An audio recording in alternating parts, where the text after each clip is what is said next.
চলো গল্প শুনি বাই সুচিস্মিতায় তোমাকে স্বাগত। আজ আমি শোনাবো সমরেশ বসুর লেখা ছেঁড়া তমসুক। তো প্রথম থেকে শেষ অবধি শোনো আর সাবস্ক্রাইব করে আমার সঙ্গে থাকো। তো চলো শুরু করা যায়। তখন রাত্রি প্রায় 8টা। সেই সময় খবরটা এলো। একজন এসে ঠোঁটটা বেঁকিয়ে কেমন এক রকমের বিদ্রুপময় অথচ নির্বিকারভাবে হেসে খুব সাধারণ গলাতেই বলল, ওই যে ওই সেই মেয়েটা মারা গেছে। পৌষ মাস, অন্ধকার ঘনিয়েছে প্রায় ঘন্টা 3 আগেই। মফস্বল শহরের সদর অন্দর সব রাস্তায় এতক্ষণে ফাঁকা হয়ে আসার কথা। হয় অন্যান্য দিন, কিন্তু আজ শনিবার, তাই এখনও কিছু লোকের আনাগোনা রয়েছে।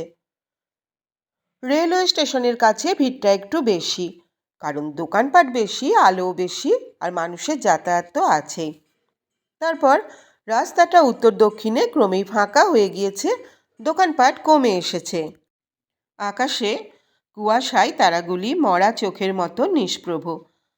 ধুলো আর ধোঁয়ায় গোটা শহরটা একটা উলঙ্গ বাহা শাড়ির মতো একটা অশ্লীলতার আবরণ জড়িয়েছে যেন। উত্তরে বাতাসে শীতের কাঁটা। সিটি ফাদার ষাঁড়টা স্টেশনের বারান্দায় উঠে পড়েছে। রাস্তার কুকুর আর মানুষেরা গরম আশ্রয়ের সন্ধান করছে। সেই সময় খবরটা এলো। দক্ষিণের ফাঁকায় রাস্তার উপরে সেকালের নিচু ছাদ, পোকা খাওয়া কড়ি বর্গা আর চুন বালি খসা গণেশ কাফের ঘরে সংবাদটা এলো। গণেশ কাফেতে তখন জমজমাট আড্ডা। চায়ের কাপ, গেলাস ভার, সব রকম পাত্রই জড়ো হয়েছে টেবিলের উপর, প্রায় একটা গণতান্ত্রিক ঐক্যের মতো। সস্তা সিগারেট আর বিড়ির ধোঁয়ায় ঘরটিকে গ্রাস করেছে। মালিক লুঙ্গি পরে চাদর জড়িয়ে বসে আছে কাউন্টারে। নতুন লোক আসার সম্ভাবনা কম। এখন যারা আছে তারা প্রতিদিনের প্রায় সব সময়ের, অধিকাংশই স্থানীয় বেকার যুবক। কলেজ থেকে ফেল করা, ভেগে পড়া কিংবা পড়তে না যাওয়াদের ভিড়ই বেশি। ময়লা পাজামা, ধুতি প্যান্ট, ছেঁড়া জামা, উস্কো খুস্কো চুল আর পুরোপুরি খেতে না পাওয়া মুখের একটা ল্যাপটা ল্যাপটা দঙ্গল। অবশ্য এদেরই মধ্যে দু একজন ফিটফাট চকচকে ভরপেট খাওয়া সুস্থ বন্ধুবান্ধব যে না দেখা যায় তা নয়, তবে সেটা অনিয়মিত, খাপছাড়া, করুণা করুণা ভাব। Congress, communist, PSP, RSP, school college, municipality, খুন জখম মারামারি, প্রেম ফুসলানো হরণ, গান বাজনা থিয়েটার, এই শহরের আদি ও অন্ত এখানকার আলোচনার বিষয়। মানে সাহিত্য পর্যন্ত। চেঁচামেচি উত্তেজনা তো আছেই, হাসাহাসি গালাগালিও আছে। হাতাহাতিও যে নেই তা নয়, মাঝে মধ্যে ছুরিও বেরিয়ে পড়েছে ক্ষুদ্র হুঙ্কারের মধ্যে। হয়নি যদিও, তবু খুনোখুনির আশঙ্কা দেখা দিয়েছে অনেকবার। আর এরই মধ্যে আবার কান্নাও আছে। রাত্রি 8টার সময় আড্ডা তখন বেজায় জমজমাটি। কেরোসিন কাঠের পার্টিশন দেওয়া দুটি ছোট ছোট ফর লেডিসের খুপড়িতেও আড্ডা জমেছে, যদিও লেডি নেই একজনও। গণেশ কাফের মালিক গণেশও আড্ডার শরিক হয়ে গিয়েছে। বাতাসহীন চাপা ঘরটায় সস্তা সিগারেট আর বিড়ির ধোঁয়ায় একটি নরক গুলজার করা প্রেত ছায়ার মতো দেখাচ্ছিল সবাইকে। নানান রকমের কথা, হাসি ও বাদ প্রতিবাদে সবাই যখন মশগুল, সেই সময়ে একটা নিত্য নৈমিত্তিক পুরনো খবর বলার মতো হেসে নির্বিকারভাবে একজন এসে বলল, আরে সেই কলোনি পাড়ার কাছে ভট্টাচার্য পাড়ার রাধু বাড়ুচের মেয়ে, আরে আমাদের ফেমাস বিজু, বিজলি হে বিজলি, মারা গেছে। নরকটা হঠাৎ স্তব্ধ হয়ে গেল। ছায়াগুলি মন্ত্র পড়া জল ছিটানোর মতো অননিশ্চল হয়ে তাকিয়ে রইল খবরদাতার দিকে। একটু পরে একটা মোটা গলা শোনা গেল, কিভাবে? জবাব শোনবার আগেই আর একজন বলল, আজ বিকেলেও তো দেখেছি। আর একজন, হ্যাঁ, এখানেই তো দেখেছি সন্ধ্যার সময়। বলে সে একজনের দিকে তাকালো। যার দিকে তাকালো সে দাঁড়িয়ে পড়েছে ততক্ষণে। তার সঙ্গে সঙ্গে আরও দুজন। 24-25-এর বেশি কারো বয়স নয়।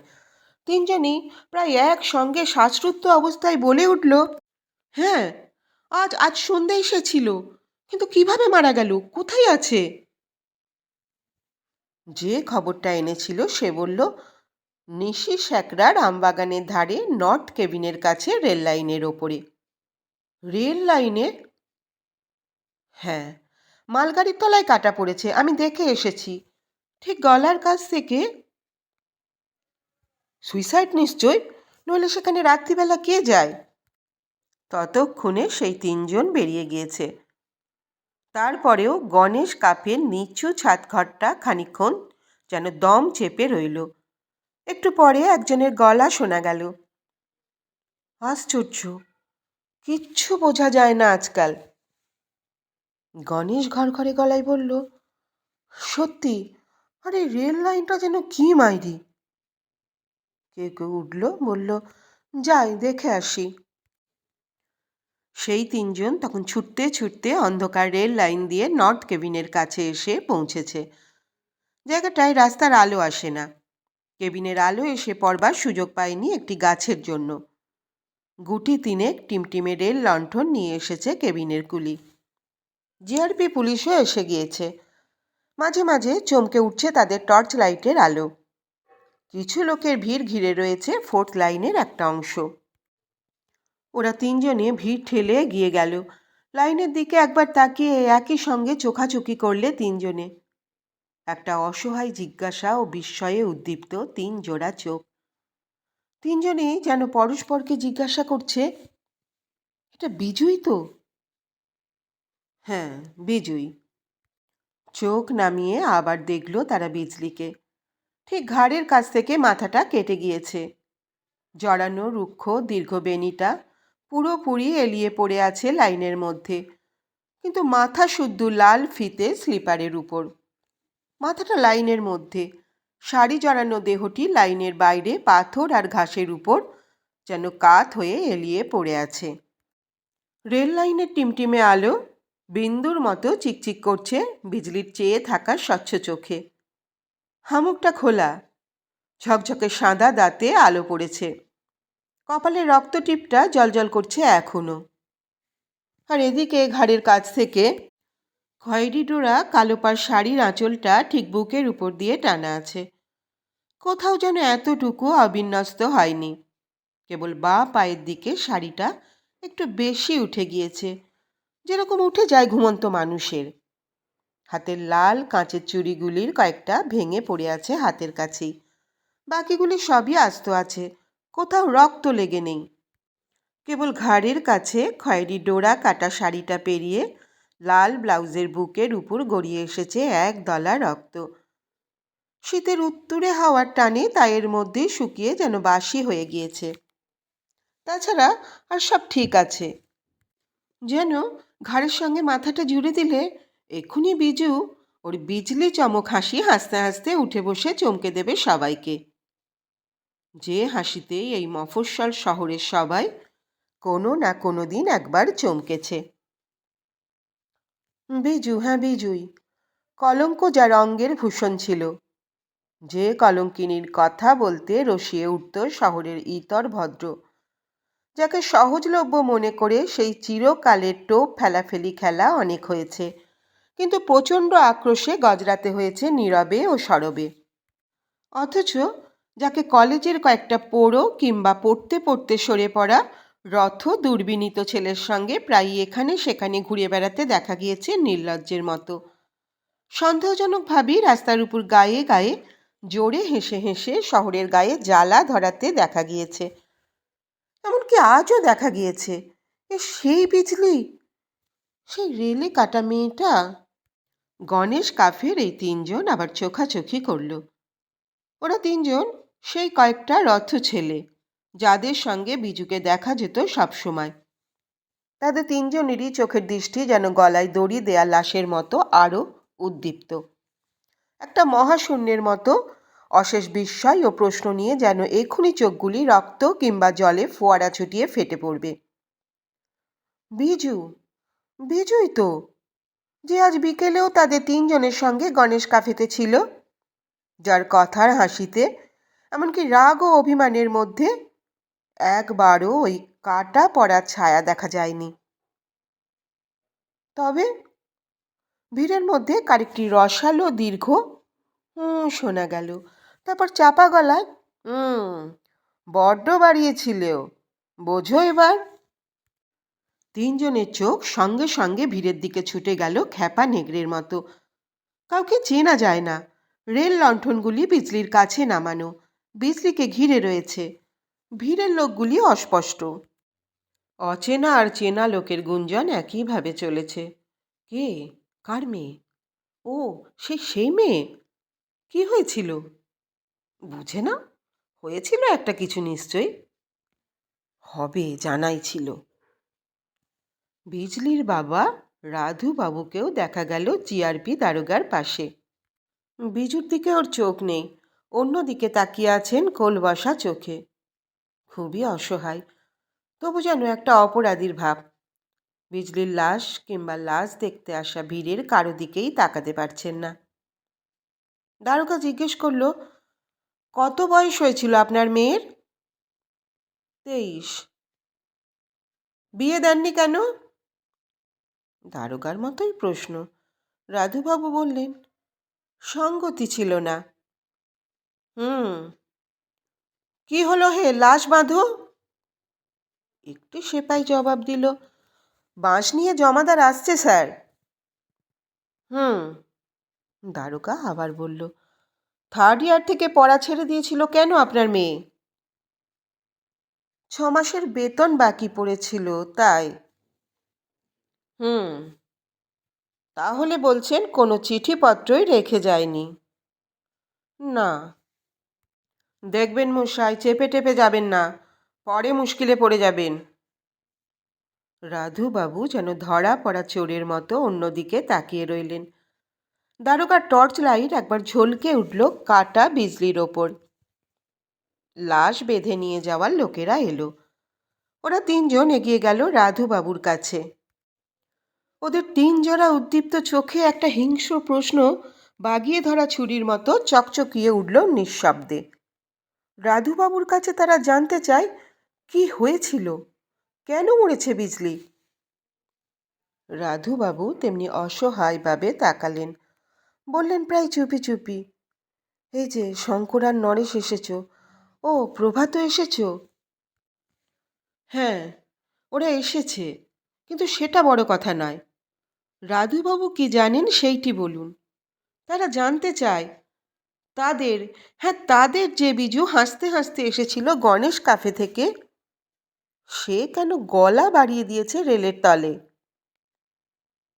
রাধুবাবুও ওদেরই চোখের দিকে তাকিয়েছিলেন। এতক্ষণে দেখা গেল ওর কোল বসা চোখ দুটি সর্দি জ্বরের মতো ভেজা লাল হয়ে উঠেছে। দাঁতহীন ঠোঁট দুটি চাপছেন বারে বারে। বললেন, কিছু জানি নে বিজুর, তোমরা বন্ধু, তোমরা কিছুই জানো না। শঙ্কর, নরেশ আর প্রভাত আবার চোখাচোখি করল। বুঝল ওরা রাধুবাবু সত্যি কিছু জানেন না।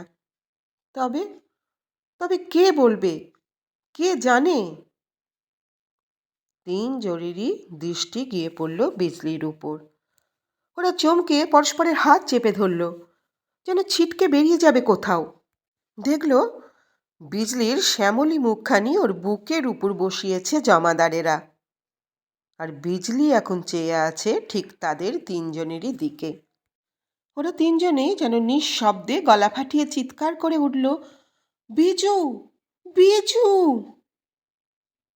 জমাদারেরা লাল কাপড়ে বেঁধে বাঁশে ঝুলিয়ে নিল।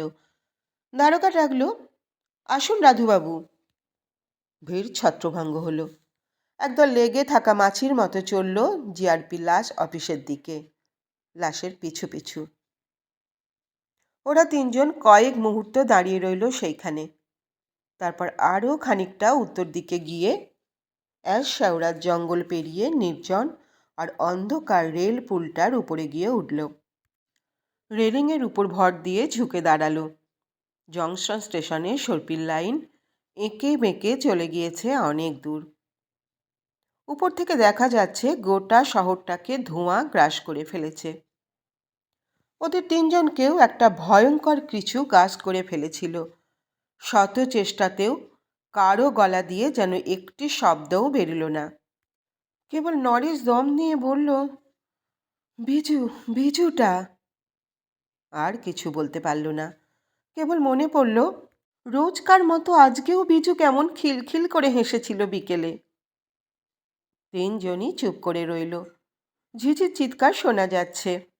বিজুর খিলখিল হাসি ওদের তিনজনের বুকেই যেন বাজতে লাগলো। তিনজনেই তাকালো ফোর্থ লাইনে সেই জায়গাটায়। কিছুই দেখা যায় না।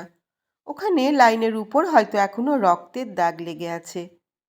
হয়তো এতক্ষণে শেয়াল এসে চাটতে আরম্ভ করেছে। আর ওরা তিনজন যখন চলে যাবে পুল থেকে নেমে, গভীর রাত্রে সেই খিলখিল হাসিটা হয়তো রেল লাইনের লোহায় বেজে উঠবে। কেননা বিজুর গলাটা ওই রেল লাইনের উপরেই কাটা গিয়েছে। ওদের তিনজনকে এখন যে কোনো লোক পুলের উপর এই অবস্থায় দাঁড়িয়ে থাকতে দেখলে খারাপ কিছু সন্দেহ করত। যেন তিনটে ষড়যন্ত্রী কোনো সর্বনাশের মতলব বাঁটছে।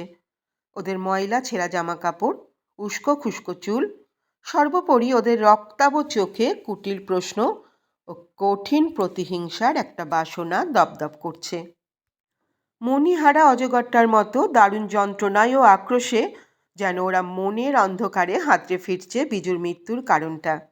মনে পড়ছে আজ বিকেলে যখন বিজু এলো, ওরা বললে, বিজু তুমি লেট। বিজু বললে, এখন থেকে লেট হতে হতে আর আশাই হবে না। ওরা বললে, কেন? বিজু হেসে বললে, বারে আমার বুঝি ব্যথা হবে না? তোমাদের তিনজনের সঙ্গে ঘুরলেই আমার চিরকাল চলবে। বলে জোরে হাসে। কিন্তু কি এসে যায় তাতে? ও কথা বিজু প্রায়ই বলতো, নতুন কিছু নয়। হ্যাঁ, লেট বিজু প্রায়ই হতো। মনে কোনো রাগ থাকলে কিংবা এমনি রহস্য করেও কতদিন বলেছে, আর আশা হবে না, আজকেই ইতি। এরকম অনেক ইতি হয়েছে, কিন্তু তারপর পুনশ্চের কোনো অভাব হয়নি। সুতরাং বিজুর আজকের কথায় কিংবা ভাবে নতুন কিছুই ছিল না, যা দিয়ে শেষ দেখাকে চিহ্নিত করা যায়। তবে তবে কি হলো? ওরা তিনজনে একই সঙ্গে ফিরে তাকালো আবার লাইনের দিকে। তিনজনেরই যেন লাইনটার উপর গিয়ে কপাল কুটতে ইচ্ছে করছে, কপালে কেটে কুটে জিজ্ঞেস করতে ইচ্ছে করছে, কেন, কেন বিজু? কিন্তু ওরা তিনজনেই মুখ চেপে রইল রেলিংয়ে, কেননা কপাল কুটে রক্তগঙ্গা করলেও লোহার লাইনটা কিছু বলবে না। শুধু বিজুকে ঘিরে ওদের পুরনো দিনগুলি আবর্তিত হতে লাগলো। সেই দিনগুলি যখন বিজলি ব্যানার্জি ছিল ওদের সহপাঠিনী, যখন ওরা ছিল ছাত্র, যখন ওদের জীবনে ছিল ঝড়ের বেগ, ফেনিচ্ছল প্রাণ আর চোখের স্বপ্নের কাজল, যখন বিজু ক্লাসে আসতো রাজেন রানীর মতো, আর ওরা ছিল যেন বিদ্রোহী প্রজা। রানী স্তুতি করতো ওরা বিদ্রুপ দিয়েই, বেয়াদপির হাসি থাকতো ওদের ঠোঁটে ও চোখে। কিন্তু বিজু ছুটে যায়নি প্রিন্সিপালের ঘরে। খাঁটি রাজেন্দ্রাণীর মতো শুধু হেসেই শান্ত করেছে সেই বিদ্রোহীদের। যে হাসিটা তখন থেকেই বিজুর কলঙ্কের সন্দেহ ঘনিয়ে এনেছিল সকলের মনে। আর সকলের মতো ওরা তিনজনও সন্দেহ করত। কলঙ্কিনী ভেবেই ওদের বিদ্রোহ মাত্রা ছাড়িয়ে উঠত মাঝে মাঝে। কিন্তু ছাত্র জীবনে যেখানটায় থাকা উচিত ছিল নিশ্চিত আশ্রয়, আহার আর একটু ভালোবাসা, ওদের সেই আসল নৌকাটাই ছিল তলা ফুটো। জীবনে যে ঝড়ের বেগটা ছিল সেটা শুধু নোঙর ছিনে টেনে নিয়ে গিয়েছে সর্বনাশের মধ্যে। কলেজের প্রাঙ্গণ ছেড়ে কবে ওরা জীবনের আগুন লাগা অঙ্গনে ঝাঁপিয়ে পড়েছে নিজেদেরই মনে নেই।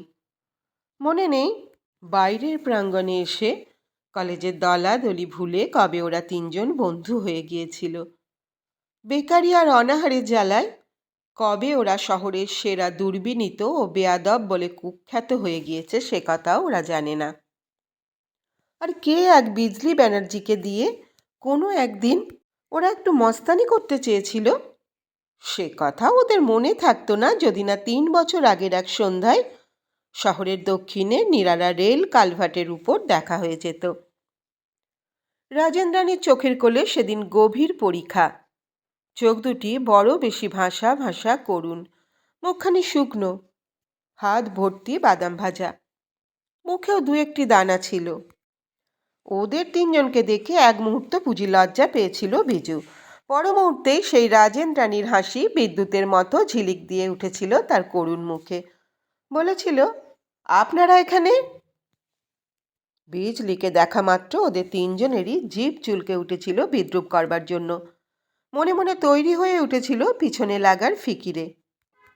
কিন্তু বিজলির কালো চোখ দুটি থেকে জাদু ছিল, ওদের ইচ্ছে পূরণ হয়নি। বরং সেই কুখ্যাত দূরবীনীতেরা বিজুর গায়ে পড়া আলাপে যেন একটু থিতিয়ে গিয়েছিল। বলেছিল, এমনি। কিন্তু একটু রহস্যের আভাস যেন চিকচিক করে উঠেছিল বিজুর কালো চোখে।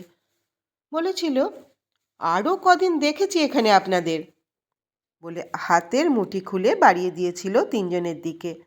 বলেছিল, নিন বাদাম খান। ওরা তিনজন মুখ চাওয়াচাই করে বাদাম নিয়েছিল। দেখলেই বোঝা যাচ্ছিল তিনজনের মুখে উপোসের ছাপ।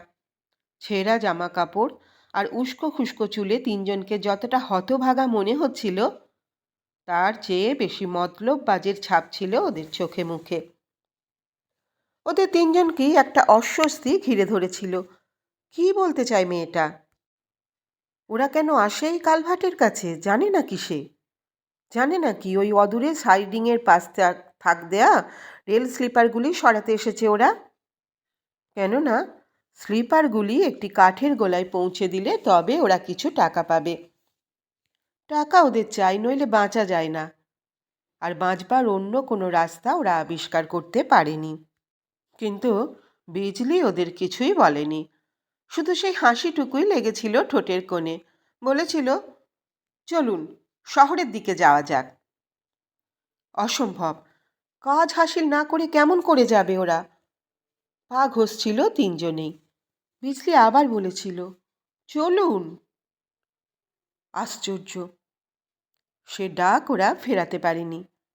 যেন কোন সুদূর আবছায়া থেকে এক বিচিত্র রহস্যময়ী তাদের ডাক দিয়ে নিয়ে গিয়েছিল হাতছানি দিয়ে। নিয়ে গিয়েছিল ওদেরই গণেশ কাফের আস্তানায়। আর নিজের খিদের নাম করে এক রাশ খাবার নিয়েছিল। বলেছিল, টিউশন পড়াই, আজই মাইনে পেয়েছি, খাওয়া যাক। তখন ওদেরও চকিতে মনে পড়ে গিয়েছিল কালভার্টের কাছেই টিএক্সে আর এর কোয়ার্টার। তাই বিজু তাদের দেখতে পেয়েছিল কয়েকদিন। ওরা লোভীর মতো খেয়েছিল। জানতো রাধু বাড়ুজ্যের এক পাল পুষ্যি ঠিক ঠিক ঘরে কানা করিটি না থাকলেও বিজলির অভাব নেই। তার মেলাই মক্কেল। খেতে খেতে তিনজনের মধ্যে কে যেন জিজ্ঞেস করেছিল, কলেজের খবর কি? বিজু ছোট মেয়েটির মতো এক মুখ খাবার নিয়ে বলেছিল, ছেড়ে দিয়েছি। কেন? টাকা নেই। অবিশ্বাস্য মনে হয়েছিল ওদের। টাকা নেই সবাই জানত, কিন্তু একথাও সবাই জানত ব্রজেন পালের মতো ক্যাপ্টেন থাকতে বিজলির কোনো অভাব নেই। উৎকৃষ্ট ব্যবসায়ী নকুর পালের নিকৃষ্ট ছেলে ব্রজেন পাল।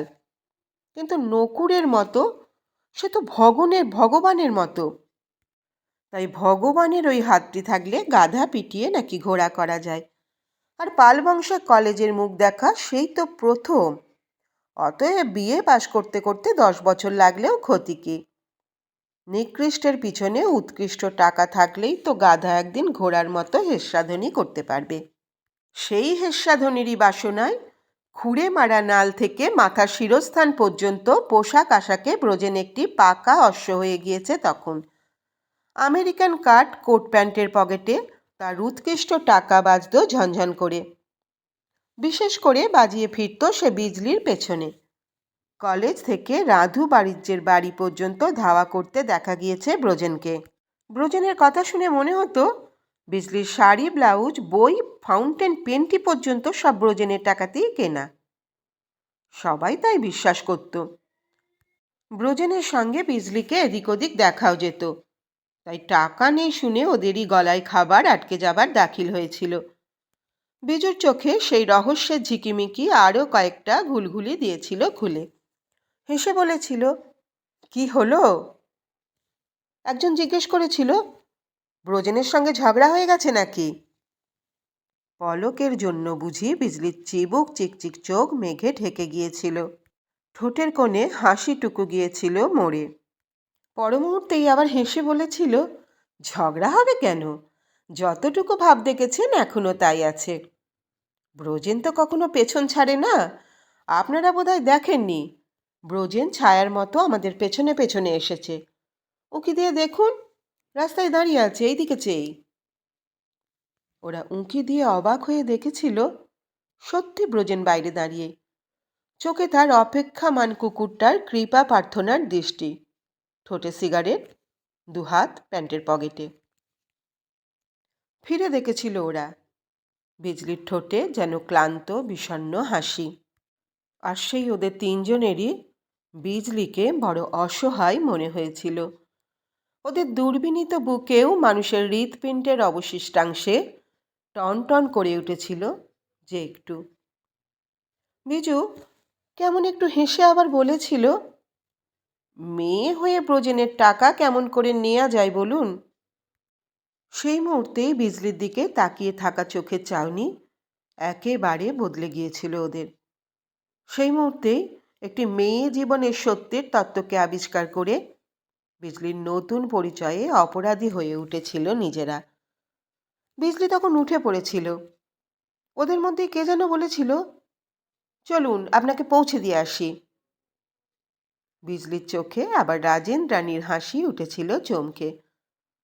বলেছিল, ব্রজেনের জন্য তার দরকার হবে না, পেছনে ঘুরেই যখন ওর শান্তি, ও ঘুরুক।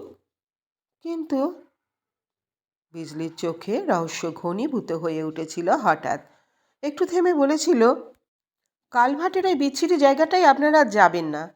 রেলে গুডস শেডের ওখানটা পুলিশ বিনা দোষেও লোক ধরে নিয়ে যায়। বলে সে চলে গিয়েছিল। ওরা তিনজন যেন বিজলি তারের শখ খেয়ে ধমকে তটস্থ হয়ে গিয়েছিল। সেই ওদের ত্রয়ীকে ঘিরে বিজলির শুরু। সেই দিনই গণেশ কাফে থেকে গোটা শহরে মাছিরা ভনভন করে উঠেছিল তিন কুখ্যাতের সঙ্গে বিজলির মিলনের কথা। বলেছিল, যার জেতা ঠাই। তারপর সে কাহিনীও পুরনো হয়ে গিয়েছে। এই 3 বছরে ওই 3 জনের সঙ্গে বিজু প্রতিদিন ঘুরেছে। কবে ওরা আপনি ছেড়ে তুমি হয়ে গিয়েছে, কবে ওরা 4 জনের এক সর্বক্ষণের অখণ্ড জুটি হয়ে গিয়েছে নিজেদেরও বোধহয় মনে নেই। দেখে শহরের টোপ ফেলা খেলোয়াড়েরা অনায়াস ভেবে অনেকবার উৎসাহিত হয়েছে আর আক্রোশে দাঁত পিষেছে। ব্রজেন পিছু ছাড়েনি, ক্ষিপ্ত হয়েছে আরও। গোটা শহরের গায়ে অনেক জ্বালা ধরেছে, আজও ধরেছে এবং ধরিয়ে বিজু নিশি স্যাকরা রামবাগানের ধারে এসেছিল কেন?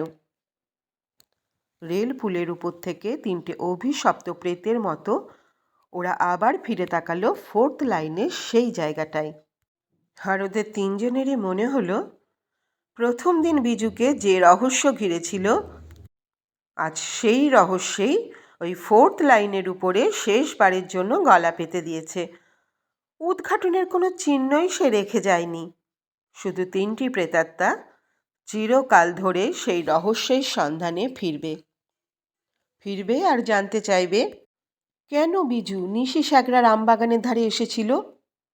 বিজু তাদের কালভার্টে সেই বিচ্ছিরি জায়গাটায় যেতে বারণ করেছিল, তারা আর যেতে পারেনি। তারপরে বিজু তাদের অনেক জায়গায় যেতে বারণ করেছে, তারা যায়নি। কিন্তু বিজু কেন নর্থ কেবিনের কাল আধারে লাইনের উপর এসে মরেছে? কেন বিজু? জবাব পাওয়া যাবে না। কালকের শিশিরে ভেজা লাইনটায় কোনো চিহ্নও থাকবে না। কেবল অদূরে ক্রস লাইনের কাছে 2 ফুট সিগন্যালের এই লাল আলোটা জ্বলবে। থিতিয়ে আসা অন্ধকার এখন ওই আলোর রক্তাভা বেশ গুঁড়ি মেরে মেরে গিয়ে ঠেকছে 4th লাইনের বুকে। এই রক্তাভা রেশটা চিররাত্রি ধরে দগদগ করবে একটি রক্তাক্ত ক্ষতের মতো। কিন্তু তার পর দিন রহস্যের একটি গ্রন্থি মোচন হলো। সকলের জিহ্বা আর একবার লকলক করে উঠল। বিকেলের দিকে মর্গ থেকে সংবাদ এলো বিজলি গর্ভবতী ছিল। আর ওরা 3 জন, নরেশ, প্রভাত শঙ্কর, গণেশ কাফেরি ফরলেদ্রিস কুপরিতে বসেছে মুখোমুখি। চোখে ওদের প্রজ্বলিত ঘৃণা দপদপ করছে। হিংস্র কুটিল সন্দেহে ওরা নিজেদেরই পরস্পরকে হানছে। ওদের গোটা জীবনে সব সর্বনাশ আর নিজেদের মধ্যেই খুনোখুনি করবার উন্মাদনায় বসেছে কবুল করতে। কে কে অকলঙ্ক বিজুকে এই কলঙ্কের বোঝা চাপিয়ে মেরেছে? কবুল খেতে হবে, কেননা তিনজন ছাড়া বিজলির সর্বনাশের শরিক আর কেউ হতে পারে না। শহরের সব বিষধরদের নির্বিঘ্ন করেই এই দুর্বিনীত ছন্নছাড়া ত্রিভুজকে সে নিজেই আশ্রয় করেছিল। একটি মেয়ে যতটুকু পারে তার সবটুকু নিয়ে সে আত্মসমর্পণ করেছিল এই তিনের কাছে। তার সব সর্বনাশ, তার সব কলঙ্ক সে বন্ধক রেখেছিল এই তিনজনেরই কাছে। বন্ধুত্বের মূল্যে, সাহস, প্রীতি আর স্নেহের মূল্যে। তাদের তিনজনকে সর্বনাশের সব পথ থেকে, নোংরা জীবাণুদের সমস্ত আশ্রয় থেকে ফিরিয়ে নিয়ে আসার মূল্যে বিজু তার ভিতর দুয়ারের কপাটও খুলে দিয়েছিল হাট করে, রাখেনি কোনো সদর অন্দর। তাদের তিনজনের পাশ আস্তীন ত্রিভুজ আঙিনাটাই নিশ্চিন্ত হয়ে ফুটেছিল সে ফুলের মতো। তারই সুযোগ নিয়ে কে তাকে খুন করেছে প্রকাশ করতে হবে। বন্ধুত্বের হাতে নিজেকে অবশ করে ছেড়ে দেবার তমসুক ছিল তাদেরই হাতে। তারাই কেউ ছিঁড়েছে সেই তমসুক। কবুল করতেই হবে। সেই কবুল করবার জন্যই তিনজনে তারা কাঠের খুবড়িটার মধ্যে রুদ্ধশ্বাস হিংস্র হয়ে বসে আছে। কারো দিক থেকে কারো চোখ নামছে না, যেন প্রত্যেকেই শিকারী ও শিকার। বাইরে গণেশ কাফের গুলতানি চলছে রোজকার মতোই। সেখানে তাকিয়ে বোঝবার উপায় নেই এই একই ছাদের তলায় একটি খুবড়িতে একটি ভয়ঙ্কর রক্তারক্তির উত্তেজনা ক্রমেই বাড়ছে। কুটিল সন্দেহে চাপা ক্ষুদ্র গলায় হিসিয়ে উঠল শঙ্কর। আমি নয়, প্রভাত নয়, নরেশ নয়, তবে কে? কে আমি জানতে চাই।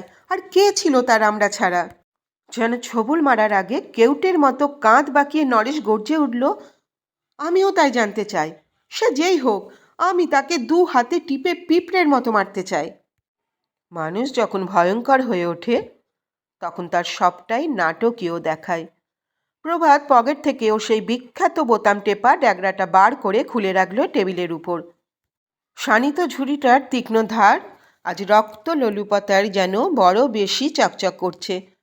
সে ছুরিটা বিজলির সামনে যতবার খুলেছে প্রভাত, ততবারই বিজলির দু চোখে ঘনিয়ে এসেছে অভিমান। বলেছে, কতদিন বলেছি তোমাকে প্রভাত, ওটা আমি দু চোখে দেখতে পারি না, রেখে দাও। বলে নিজের হাতে বন্ধ করে রেখে দিয়েছে। আজ বন্ধ করবার কেউ নেই। সে বললে দাঁতে দাঁত পিষে, তাকে যখন আমি পাব, সে যত বড় বন্ধুই হোক, তার বুকটা আমি উপড়ে ফেলব। কিন্তু এ শুধু কথা। তারপর ছুরিটার তীক্ষ্ণ ধার ওদের তিনজনের মুখেই যেন হিংস্র হয়ে জ্বলতে লাগলো। যেন হত্যা উৎসবের আগে মন্ত্রপুত অস্ত্রটাকে ঘিরে বসেছে ওরা ট্রাইবদের মতো। আগে ওরা রাগে ঘৃণায় যখন কোনো কারণে রুদ্র হয়ে উঠত, তখন বিজলি ওদের শান্ত করত। শান্ত না হলে বিজু রেগেছে, বিজু কেঁদেছেও। প্রভাত ছুরি বের করেছে। নরেশ ও সেই কালো বিশাল শরীরটার পেশিতে পেশিতে ঘষছে। শঙ্করের রক্তাভ বড় বড় চোখ দুটিতে নেশা ধরেছে।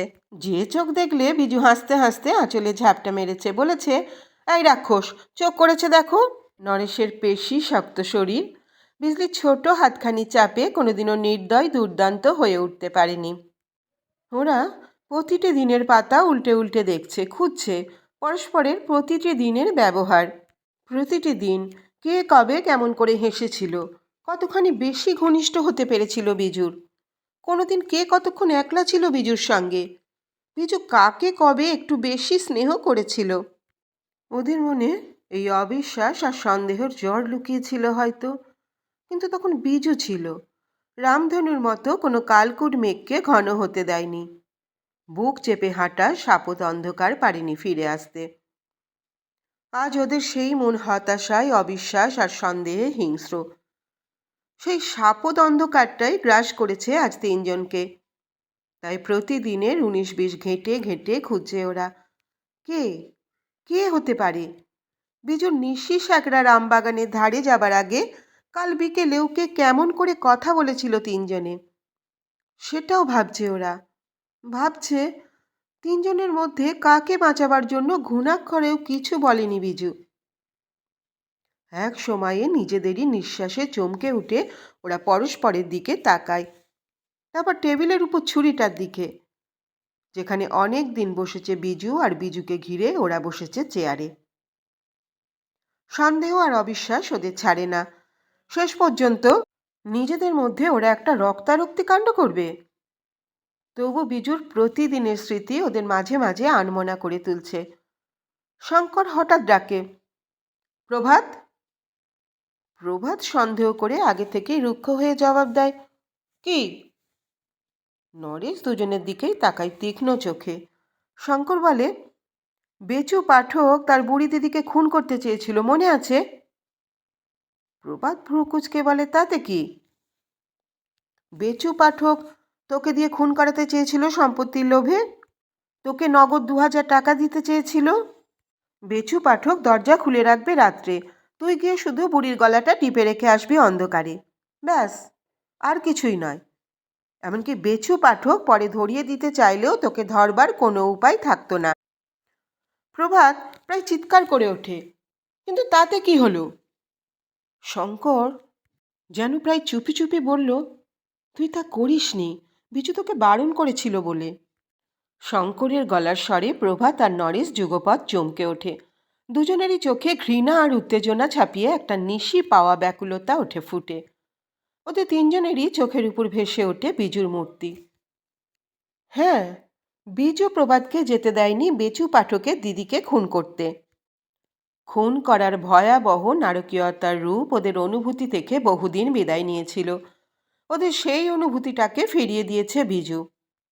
যখন ওরা চাকরির জন্য দরখাস্তের পর দরখাস্ত করেছে, ভেড়ার পালের মতো সর্বত্র লাইন দিয়েছে, চটকলের স্পিনার হওয়ার আশাতেও গিয়েছে ছুটে, আর ফিরে এসে হতাশায় অবসাদে পড়েছে ভেঙে, তখন একটি সৎ ও সত্যিকারের রাস্তা খোলা ছিল, মরা।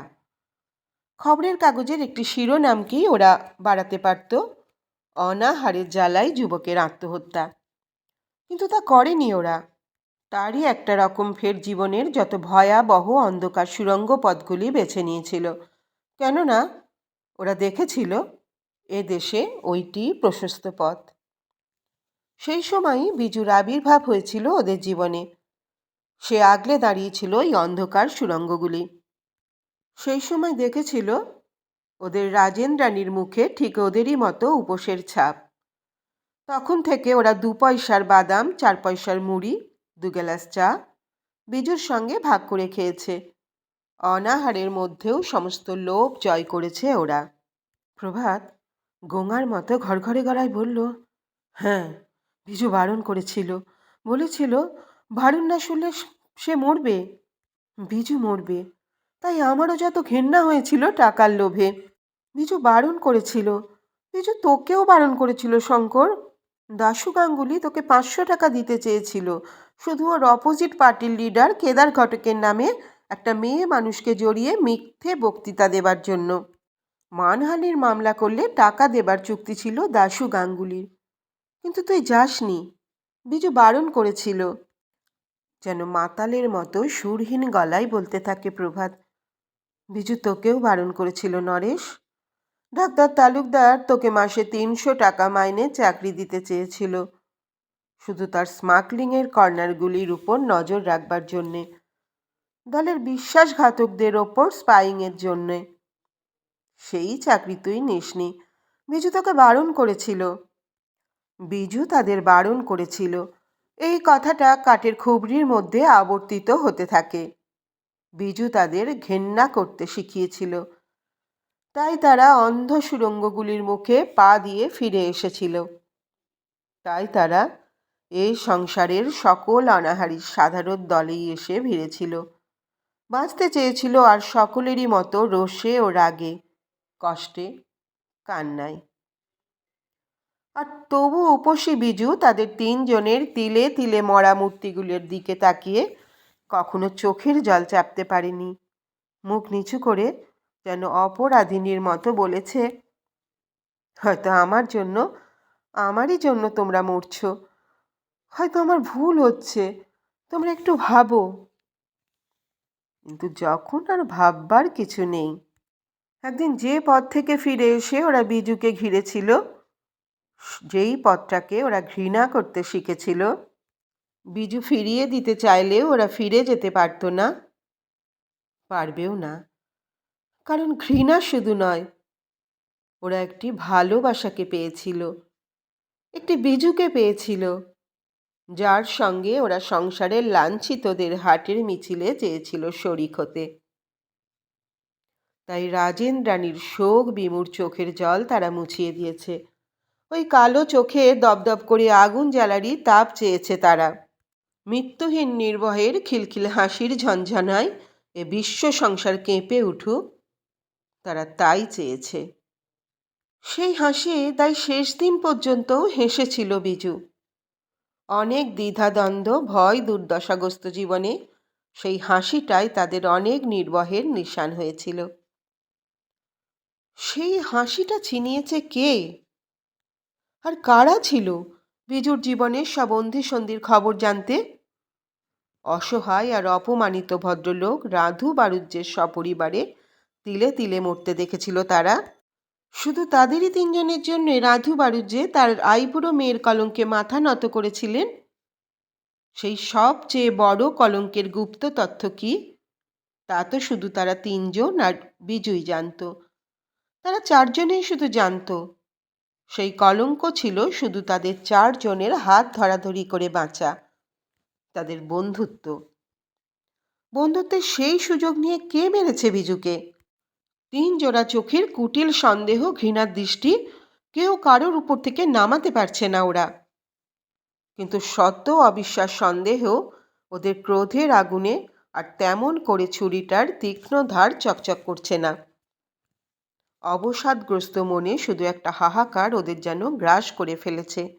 শুধু মনে পড়ছে বিজু ওদের কোথায় যেতে বারণ করেছিল, আগলে রেখেছিল কেমন করে।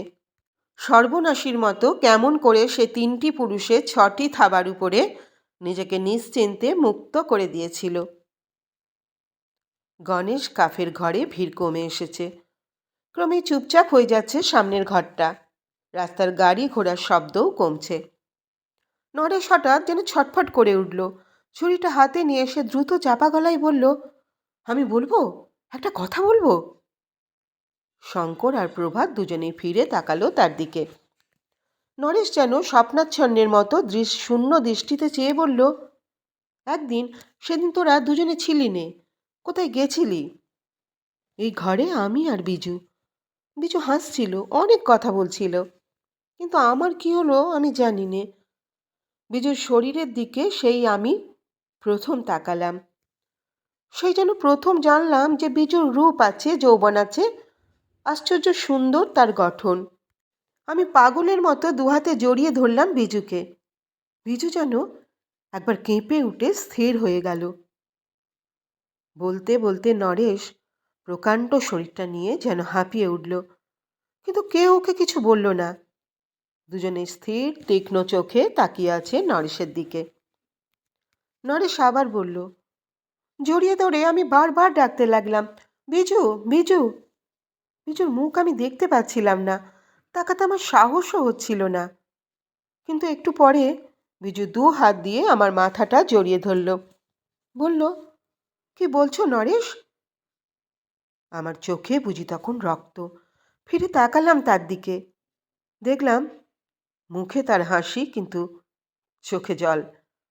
সে যেই আমার হাত দিল, তখনই আমার কেমন যেন হয়ে গেল। আমি তাড়াতাড়ি হাত সরিয়ে নিলাম। বিজু বলল, নরেশ, বাবা কোনো দিন বিয়ে দিতে পারবে না। আমি নিজে যদি করি, কাকে করব বলো? তুমি যা চাইছো তুমি নিতে পারো। শঙ্কর আর প্রভাতকে আমি কি বলবো? তুমি কি বলবে? আমার তখন পালিয়ে যাওয়া কুকুরের মতো অবস্থা। আমি দু হাতে মুখ ঢেকে রইলাম। বললাম, ক্ষমা করো বিজু, ক্ষমা করো। বিজু আমার দু হাত ওর কোলের উপর টেনে নিয়ে আরও কাছে এলো আমার। বলল, তুমিও আমাকে ক্ষমা করো নরেশ। তুমি, আমি, প্রভাত, শঙ্কর কেউই আমরা ভিন্ন হয়ে যেতে পারবো না আর। তাই কোনো দিনই আর আমরা এসব পারবো না। নরেশ নিঃশ্বাস নেবার জন্য একবার থামল, আবার বলল, এই এই আমার একমাত্র অপরাধ বিজুর কাছে। এই এই বলতে বলতে তলিয়ে গেল নরেশের গলার স্বর। কিন্তু প্রভাত আর শঙ্করও তখন নিশি পাওয়া জ্বরের মতো মুখ ঢেকে বসেছে। ওই একই অপরাধ ভিন্ন জায়গায় একইভাবে ওরাও করেছে বিজুর কাছে। একইভাবে প্রভাত অন্ধকার রাত্রে বিজুকে একা বাড়ি পৌঁছে দিতে গিয়ে সেই গাছতলায় 2 হাতে টেনে এনেছিল কাছে। এইভাবেই বিজুর 2টি ঠোঁটের পিপাসায় ছাতি ফেটে গিয়েছিল তার। কিন্তু তার মনে হয়েছিল বিজুর ঠোঁট যেন শবের ঠোঁট, ঠান্ডা, রক্তহীন, অনড়, শক্ত। পর মুহূর্তেই প্রভাতের বুকের মধ্যে একটা ভয়ঙ্কর সর্বনাশের মতো মনে হয়েছিল। বিজুকে চিরদিনের জন্য হারাবে সে। কিন্তু বিজুই তার ঠোঁটের স্পর্শ দিয়ে নির্ভয় করেছিল তাকে। শুধু সেই ঠোঁটে কোনো অকুল থেকে ভেসে আসা নোনা স্বাদ ছিল। সেই ঠোঁট নেড়ে সে বলেছিল, তাহলে আর দুজনের কাছে আমাকে মরতে হয় প্রভাত। একইভাবে এক বর্ষার রাতে রেলের অন্ধকার ওভারব্রিজের নিচে শঙ্কর বিজুর 2টি হাত চেপে ধরেছিল। সে হাত চেপে ধরার মধ্যে পুরুষ তার কিছুই গোপন রাখতে পারে না। তার বড় বড় চোখ দুটিতে দপদপ করে পতঙ্গ পুড়ছিল। বিজু শুধু অপলক চোখে তাকিয়েছিল রেল লাইনের দিকে। একইভাবে সে শঙ্করকে শান্ত করেছিল, একই কথা বলেছিল। সে শৈরিনী হলে একই প্রাপ্য 3জনকে দিতে পারত। তা যখন নয়, তখন বন্ধুত্বকে রক্ষা করার প্রয়াসই বিজুর জীবনে অক্ষয় হয়ে থাক। বিজু বন্ধুত্বকে রক্ষা করেছিল। ওদের আত্মনাশের আর বন্ধুত্বের দুর্গের অটল প্রহরী বিজু। তবে ওদের 3জনের সর্বক্ষণের ছায়া আর কেউ ভেদ করেছিল নাকি? ভেদ করে কোথায় যাবে? বিজুরই কাছে তো। যে বিজু তাদেরই সঙ্গে মরছিল আর বাঁচছিল, তাদের ফিরিয়ে এনেছিল, বারণ করেছিল, ভালোবেসেছিল। রাত হয়েছে। ঠাস ঠাস করে গণেশ কাফের দরজা বন্ধের শব্দ ওদের চলে যাবার নির্দেশ দিচ্ছে। ওরা উঠে পড়ল। কিন্তু পরস্পরকে কেউ ওরা ছেড়ে দিতে পারবে না। বাইরের রাস্তা ধোঁয়ায় আর কুয়াশায় আবছা। শীতার্ত পথটা নরকের মতো জনহীন আর নিস্তব্ধ। কালকে ওরা কিছুই না জেনে ফিরে যেতে পেরেছিল। আজকে ওরা ফিরে যেতেও পারছে না। বিজুর যে কলঙ্কে শহর ধিক্কার দিয়ে হেসেছে, সেই একই ধিক্কার দিতে গিয়ে আর সকলের মতো বিজুর বাবার চোখের সামনেও এই ত্রিমূর্তি হয়তো ভেসে উঠবে। চিরকাল কলঙ্কটা তাদেরই জন্য থেকে যাবে। উত্তর দিকেই চলল ওরা। নিশি স্যাকরার আমবাগানের ধারটাই টানছে যেন ওদের। একজন হনহন করে তাদের পার হয়ে গেল হেঁটে। যেতে গিয়ে লোকটা যেন চমকে গেল তাদের দিকে তাকিয়ে। হঠাৎ যেন থমকে গেল এক মুহূর্ত। কুয়াশায় অস্পষ্ট দেখা গেল লোকটার উস্কো খুস্কো চুল। বড় বড় উন্মাদ চোখ দুটিতে চকিতে যেন একটা ভয়ের ঝিলিক ঝমকাতে দেখা গেল। এক মুহূর্ত মাত্র। তারপরেই আরো দ্রুত এগিয়ে যেতে লাগলো। কে? চেনা চেনা লাগলো যেন মুখটা। ব্রজেন না? মনে হতেই ওদের 3 জোড়া চোখ চোখাচোখি করল, আর ওদের মনের মধ্যেটা সহসা কেমন চমকে উঠল, যেন কি একটা ঘটে গেল ওদের মধ্যে। আর সেই মুহূর্তেই 3জনে ছুটে গেল ব্রজেনের দিকে। ছুটে দিয়ে ঝাঁপিয়ে পড়ল 3জনই। মুহূর্ত মাত্র সময় না দিয়ে টুটি ধরে নিয়ে গেল সামনের সরু গলির মধ্যে। কেন ঘিরে ধরল 3জনে ব্রজেনকে নিজেরাই জানে না।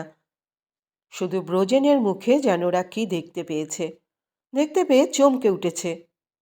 যদি কিছু জানে ব্রজেন, বলুক, ঘোচাক সন্দেহ। ব্রজেন হাঁপাচ্ছে। এই শীতে ওর একটি মাত্র পাতলা জামার বোতাম খোলা। প্যান্টটাও জুতো ছাড়িয়ে নেমে গিয়েছে, ধুলোয় লুটোচ্ছে, যেন খুলে পড়বে এখনই। সেটাকেও ধরে আছে এক হাতে। সারা গায়ে ধুলো মাখা, যেন কোথায় গড়িয়ে এসেছে। ভয় নয়, চোখে এক অস্থির, উন্মাদ, অস্বাভাবিক এক চাহনি। বেসুরো ভাঙা গলায় দ্রুত বলল, কি কি চাও তোমরা? বিজু, বিজুর খবর, বিজু, বিজু। ওই নামটা ওরা কারও মুখ থেকে শুনতে চায় না। দাঁতে দাঁত চেপে ওরা তাকিয়ে রইল ব্রজেনের দিকে, যদিও চোখে ওদের বিস্ময় চাপা থাকছে না। কেবল প্রভাতের হাতে ছুরিটা চকচক করছে, যেন সময় হলেই ঝাঁপিয়ে পড়বে সে। আবার একই গলায় আরও তীব্রভাবে বলল ব্রজেন, ভিজুর খবর চাও তোমরা? ভিজুর? বলতে বলতে ওর উন্মাদ চোখ দুটোতে জল দেখা গেল, আর দুহাত বাড়িয়ে ধরল প্রভাতের হাত। ভাই ক্রুদ্ধ গর্জনের সুরে বলল, তবে মার, মার, মার, আমাকে মার। ওরা তিনজনেই যেন দারুণ বিস্ময়ে একটা ভয়ঙ্কর কিছুর কাছ থেকে সরে দাঁড়ালো। ব্রজেনের গলা ক্রমেই অতলে ডুবতে লাগলো, তবু অস্থির গলায় বলল, হ্যাঁ, আমি সেই। আমাকে তাড়াতাড়ি মার, মেরে ফেল। আমি আমি সেই।